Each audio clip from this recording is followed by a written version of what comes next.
Mga guys, mag-ampo sa ta kay alas 12 ang oras. Amahan na mong langit nun. Daghang kaayong salamat sa grasya ang nagpaabot sa aming pamilya. Ug lamin ang Lord God. Nagyud Lord God sa birthday niya sa karon.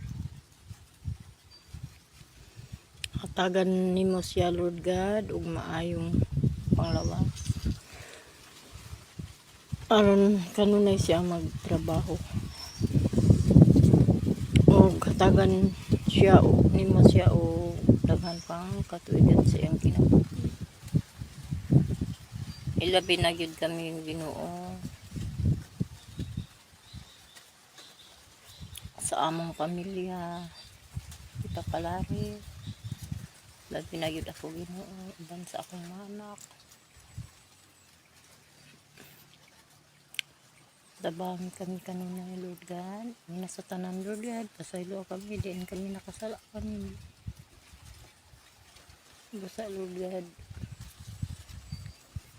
Ikaw ang magauban ka namo. Kaya wala man kami mahimo Ginoo kung wala ikaw.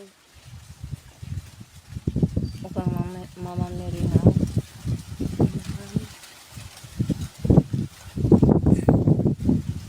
Salamat kay Ginoo. Sa mga grasya. Sa ngalan, sa Amahan, sa Anak, sa Espiritu Santo. Amen.